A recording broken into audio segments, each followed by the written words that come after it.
നമ്മുടെ പ്രവാചകൻ നബി സല്ലല്ലാഹു അലൈഹി വസല്ലം ജനിച്ച മാസമാണല്ലോ റബീഉൽ അവ്വൽ.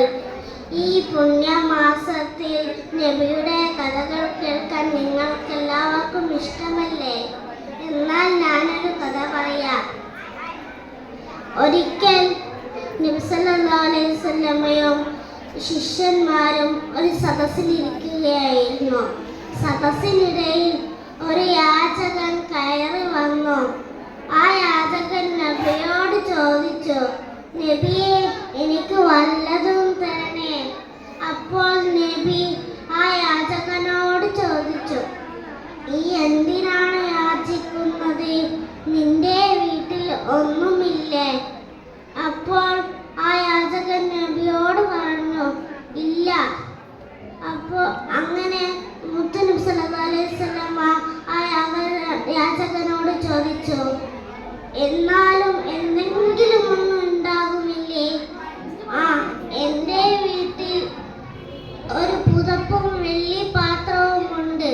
അപ്പോൾ നമ്മുടെ മുത്തുനബി സല്ലല്ലാഹു അലൈഹി വസല്ലം ആ യാചകനോട് പറഞ്ഞു, എന്നാൽ നീ അത് എടുത്തുകൊണ്ടുവരൂ.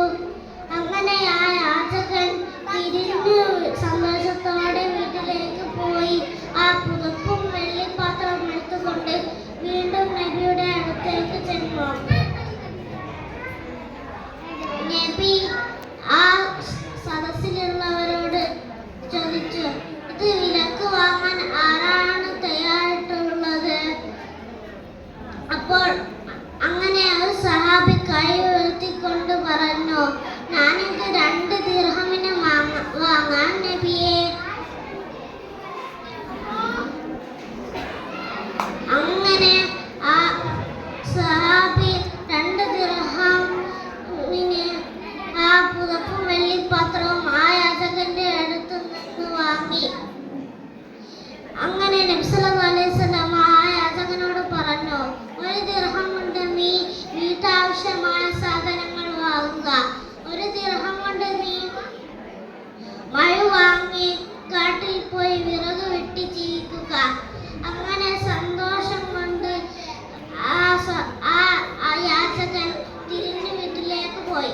2 ആഴ്ച കഴിഞ്ഞ് ആ യാചകൻ വീണ്ടും നബിയുടെ അടുത്തേക്ക് ചെന്നു. അന്ന് ആ യാചകന്റെ കയ്യിൽ 10 ദിർഹം ഉണ്ടായിരുന്നു. ആ യാചകൻ നബിയോട് പറഞ്ഞു, ഇതിൽ നിന്ന് നീ പുതപ്പും വെള്ളിപ്പാത്രവും വാങ്ങുക.